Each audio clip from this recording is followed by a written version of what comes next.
महाराष्ट्र और झारखंड विधानसभा चुनाव के लिए चुनावी बिगुल बज चुका है और चुनाव तारीखों का ऐलान होगा। सभी राजनीतिक पार्टियां तैयार हैं, सभी राजनीतिक पार्टियां अपनी जीत का दावा कर रही हैं। हमारे साथ बात करने के लिए शिवसेना प्रवक्ता व वरिष्ठ नेता संजय निरुपम जी हैं। निरुपम जी, चुनाव तारीखों का ऐलान होगा। काफ़ी समय से इंतजार चल रहा था कि कौन सा वो तारीख होगा जब विधानसभा चुनाव का ऐलान होगा। किस तरह से देखते हैं, आपकी तैयारी किस प्रकार की है और तारीखों का ऐलान होगा? आज आचार संहिता की घोषणा का हम स्वागत करते हैं।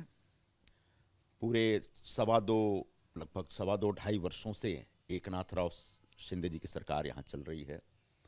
फडणवीस जी और अजित दादा दोनों उप मुख्यमंत्री, तीनों लोगों ने मिलकर पूरे महाराष्ट्र में लोगों के कल्याण के लिए और महाराष्ट्र के विकास के लिए जबरदस्त काम किया है।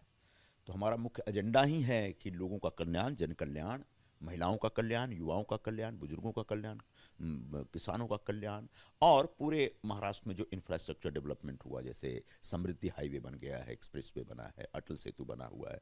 पूरे मुंबई में आप देख रहे हैं कोस्टल रोड का काम लगभग कंप्लीट होने का और लोग उसके ऊपर अपनी गाड़ियां सरपट दौड़ा रहे हैं आजकल। तो जो विकास और कल्याण के नाम पर हम वोट मांगने के लिए लोगों के बीच जा रहे हैं, हमारी पूरी तैयारी और मुझे पूरा विश्वास है कि महायुति की सरकार पूरी ताकत के साथ, एकदम दमखम के साथ वापस आ रही है। कितनी सीटें जीतने का दावा कर रहे हैं और चेहरा कौन होगा चुनाव में? चुनाव में निश्चित तौर पर शिंदे साहब चेहरा है, क्योंकि ये फैसला हो चुका है कि एकनाथराव शिंदे जी के नेतृत्व में, उनके ही नेतृत्व में महायुति का चुनाव होगा और महायुति चुनाव मैदान में उतरेगी। तो मुख्यमंत्री श्री एकनाथराव शिंदे जी के चेहरे पर, उनके नेतृत्व में एक पूरा चुनाव प्रचार का कार्यक्रम तैयार हो चुका है। ये आखिरी 12 दिनों में तो एकदम सुपर ओवर की तरह बैटिंग हो रही थी। 12 दिनों में कैबिनेट में 1200 से अधिक फैसले लिए गए। ये क्या दर्शाता है? सब करते हैं, ऐसा कुछ नहीं। आचार संहिता लागू होने वाला इसका मतलब सरकारें काम नहीं करेंगे, ऐसा तो हो नहीं सकता। जो कांग्रेस के लोग यहाँ पर पूरा एकदम तांडव कर रहे हैं हमारे सरकार के फैसलों के खिलाफ, उन कांग्रेस वालों को मैं बताना चाहूंगा कि कल झारखंड में वहां की सरकार ने एक ही दिन में कैबिनेट में 29 फैसले किए। और जो एक लाडली बहन योजना की तरह उनके पास एक स्कीम है, मैया योजना, उसमें 1,000 रुपये महिलाओं को मिलता था, उसको उन्हें 2,500 रुपये कर दिया। और वहां कांग्रेस पार्टी सत्ता में है, तो वो भी तो यही कर रहे हैं, सब यही करते हैं। तो एक ऐसा ऐसा होता है कि भाई जब चुनाव उनाव का वक्त होता है तो अलग अलग जो समाज के वर्ग के लोग होते हैं, अलग अलग वर्ग के लोग होते हैं, वो लोग एक अपेक्षा रखते हैं और उन अपेक्षाओं को लेकर सरकार तक जाते हैं कि कम से कम अब तो हमारे काम पूरा कर दीजिए। और सरकारों को इतना रिस्पॉन्सिव होना चाहिए अलग अलग वर्ग के लोगों की समस्याओं का समाधान करने के लिए। अगर कैबिनेट के किसी फैसले से समाधान हो सकता है तो बिल्कुल फैसला लेना चाहिए। इस उम्मीद में नहीं रहना चाहिए कि चूंकि आचार संहिता लागू होने वाली तो चलो देखेंगे बाद में करेंगे, कोई मतलब नहीं है। जब जागो तभी सवेरा। आचार संहिता लागू होने से चंद घंटे पहले राज्यपाल द्वारा मनोनीत विधायक जो 7 रिकमेंड कर दिए गए महाराष्ट्र सरकार से, उसका भी अप्रूवल आ गया। अब वो 7 शपथ भी लेने जा रहे हैं। 3 बीजेपी से, 3 शिवसेना आपकी पार्टी से और 3-2-2 और 2 अजित पवार गुट से। इसमें गलत क्या है? सरकार तो अभी है और ये सरकार का ही एक प्रेरोगेटिव होता है कि अपने अपने जो मनोनीत एमएलसी हैं उसका नाम तय करना, और सरकार ही नाम रिकमेंड करेगी। सरकार का कैबिनेट ने नाम रिकमेंड किया और उसके आधार पर राज्यपाल उसको मनोनीत करते हैं। ये तो एक संवैधानिक व्यवस्था है। तो जब तक सरकार सत्ता में है तब तक संवैधानिक व्यवस्था के हिसाब से अगर काम कर रही है तो इसमें गैरकानूनी क्या हो गया? मुद्दे क्या होंगे? किन चुनावी मुद्दों को लेकर शिवसेना या महायुति जनता के बीच जाएगी? 288 विधानसभा सीटों पर मजबूती से लड़ेगी। मैंने आपको प्रारंभ में ही कहा ना कि एक तो जन कल्याण के जो कार्यक्रम हमारे चल रहे हैं वो जबरदस्त हैं। जैसे लाडली बहन योजना है, मुख्यमंत्री माझी लाडकी बहन योजना, उस योजना से लगभग 2.5 करोड़ के आसपास महिलाएं जुड़ गई हैं और उनको 4-4 3-3 महीने का तो उनको जो एक सम्मान राशि भेजना था वो भेजा। 2 महीना एडवांस में भी भेज दिया गया है। हमारे एक साथी हैं, उनकी पत्नी को 4,500 रुपये आया, 3 महीने का आया। अचानक 3 दिन बाद 2-3 हज़ार रुपये और आ गए तो बड़े परेशान हो गए कि क्या है। मैंने कहा तुम्हारे एडवांस में है कि एक बार आचार संहिता लागू होने के बाद आपको जो एक मदद मिल रही है वो मदद का जो एक सिलसिला है वो कहीं खंडित ना हो। तो एक लाडकी बहन योजना को लेकर जबरदस्त उत्साह है महाराष्ट्र की महिलाओं में। जो युवाओं को रोजगार देने का जो एक कार्यक्रम चल रहा है, जिसके तहत 10 लाख युवाओं को एक प्रशिक्षण भत्ता दिया जा रहा है, उसको लेकर जबरदस्त उत्साह है लोगों में। किसानों के कल्याण के लिए, चाहे उनके जो हॉर्स पावर की जो एक बिजली माफ़ी का एक कार्यक्रम है, या फिर उनको बीमा का कार्यक्रम है, और उनको हर तरह की जो सहूलियत देने का कार्यक्रम है, उसको लेकर के किसानों के बीच एक ज़बरदस्त उत्साह है, जोश है। अलग अलग वर्ग, अलग अलग समाज के लोगों की जो ज़रूरतें थी, उन ज़रूरतों को पूरा करने में सरकार कामयाब रही है, सफल रही है। एक ये विषय हो गया।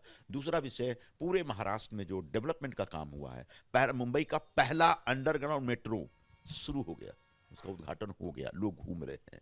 मुंबई में जो कोस्टल रोड एक बहुत बड़ा सपना था, वर्षों से हम लोग सपना देख रहे थे, वो उस कोस्टल रोड का ऑपरेशन शुरू हो चुका, लोग उस पर गाड़ियां अपने दौड़ा रहे हैं।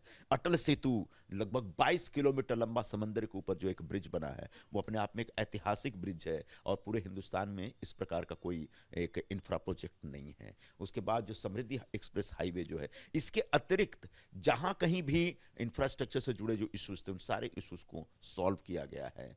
और इस हिसाब से विकास और कल्याण, दो मुद्दों के ऊपर हम सरकार के सामने जा रहे हैं। हर वर्ग को सहूलियत देने, हर वर्ग को साथ में लेकर चलने का काम इस सरकार ने किया। विकास और कल्याण, आप दो बातों का जिक्र कर रहे हैं, लेकिन मैं तीन बातों का जिक्र करना चाहूँगा जो आपके लिए बड़ी चुनौती है। इस पर आपका जवाब चाहूँगा। पहला, लॉ एंड ऑर्डर की स्थिति, जिस प्रकार से शरेआम फायरिंग होकर एक नेता की हत्या कर दी गई। उसके पहले भी सदा सरवणकर ने पिछले साल खुद एमएलए हैं, फायरिंग की घटना हुई थी। गणपत गायकवाड़ ने फायरिंग की घटना हुई। जो क्राइम इस प्रकार का, कोई महिला शोषण का मामला जो आया, बच्चियों के साथ यौन उत्पीड़न का मामला आया, इस तरह के और केसेस आए। तीसरा, आरक्षण का मुद्दा, मराठा और ओबीसी में तनाव चल रहा है। आरक्षण का एक मुद्दा है जो लोकसभा में आपको बैकफायर किया था। इन तीन मुद्दों को कैसे आप टैकल करेंगे? पहली बात, कानून और व्यवस्था के संदर्भ में मैं नहीं मानता कि महाराष्ट्र में कानून और व्यवस्था पूरी तरह से कोलैप्स हो गई है, नष्ट हो गई। यह अपोजिशन की तरफ से एक भ्रामक प्रचार है, एक झूठा प्रचार है। क्यों? कानून व्यवस्था ठीक है, इस बीच घटनाएं घटी हैं। जो बाबा सिद्दीकी जी की हत्या हुई, वो निश्चित तौर पर बहुत गंभीर विषय है और उसको हम कम नहीं आंक रहे हैं। लेकिन इस प्रकार की गोलीबारी की घटनाएं महाराष्ट्र में कभी नहीं हुई हों और किसी के राज में नहीं हुआ हो, ऐसा तो नहीं है। जब उद्धव ठाकरे जी की सरकार थी तो 3-3 साधुओं को जिंदा मार दिया गया था, उनकी लिंचिंग की गई थी। तब तो हमने नहीं कहा कि कानून व्यवस्था नष्ट हो चुकी है, कोलैप्स हो चुकी है। जब शरद पवार जी मुख्यमंत्री हुआ करते थे तो मुंबई में एक साथ 12 जगह सीरियल बॉम्ब विस्फोट हुए थे। तब तो हमने नहीं कहा था कुछ भी, और तब किसी ने इस्तीफा भी नहीं दिया था। तो यह विपक्ष के लोग बहुत ही बचकानी राजनीति कर रहे हैं। जो बाबा सिद्दीकी के ऊपर जो हमला हुआ और अपराधी तत्व जिस तरीके से, खतरनाक तरीके से हमको चुनौती देकर के निकले हैं, उस समय उस संकट की घड़ी में पूरे विपक्ष को सरकार के साथ खड़ा रहना चाहिए, ऐसी हमारी अपेक्षा है। जो बदलापुर की घटना थी, उस घटना का बदला लिया जा चुका है और बहुत ज़्यादा इंतजार करने की आवश्यकता नहीं। हमारी बहू बेटियों के ऊपर जो आंख दिखाएगा, उन आंखों को हम नहीं छोड़ेंगे, यह सरकार का संकल्प है। और एक एक महाराष्ट्र की एक एक महिला को संरक्षण देने के लिए हम संकल्पित हैं। तीसरी बात, आरक्षण की जो आप कह रहे हैं, मराठा समाज को आरक्षण मिलना चाहिए, सरकार का वादा है, यह सरकार का संकल्प है। अब कैसे मिलना चाहिए, इसके ऊपर सिर्फ सरकार में बैठी हुई 3 पार्टियां तय नहीं करेगी, महाराष्ट्र के सभी पार्टियों को मिलकर के तय करना पड़ेगा। आज तक शरद पवार जी की पार्टी हो या कांग्रेस पार्टी हो या उबाठा हो, तीनों पार्टियों ने नहीं स्पष्ट रूप से कहा है कि मराठा लोगों को ओबीसी के कोटे में से आरक्षण देना चाहिए। जिस दिन वो कह देंगे, उस दिन सॉल्यूशन हो जाएगा। तो जब तक 6 के 6 पार्टियां मिल करके एक फैसला नहीं करती हैं, तब तक मुझे नहीं लगता कि इस समस्या का समाधान है। हाँ, हमारी सरकार, हमारी पार्टी का पूरी तरह कमिटमेंट है कि मराठा समाज को आरक्षण मिलना ही चाहिए।